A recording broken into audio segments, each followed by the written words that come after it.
Digital marketing, one of the most frequently mentioned buzzwords in marketing. Marketers praise it's the way to grow an online business, and academies all over the world advertise their new digital marketing courses as the next big thing. How can you take advantage of this to boost your career and unlock the business opportunities digital marketing has to offer? The first step is to understand how digital marketing works, and that is exactly what you'll learn in this video.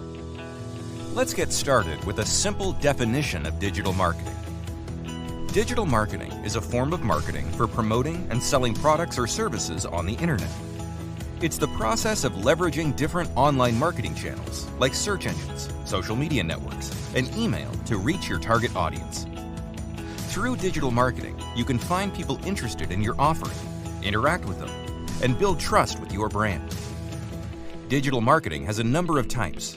The most important are website marketing, search engine optimization, content marketing, PPC advertising, social media marketing, email marketing, video marketing, and affiliate marketing.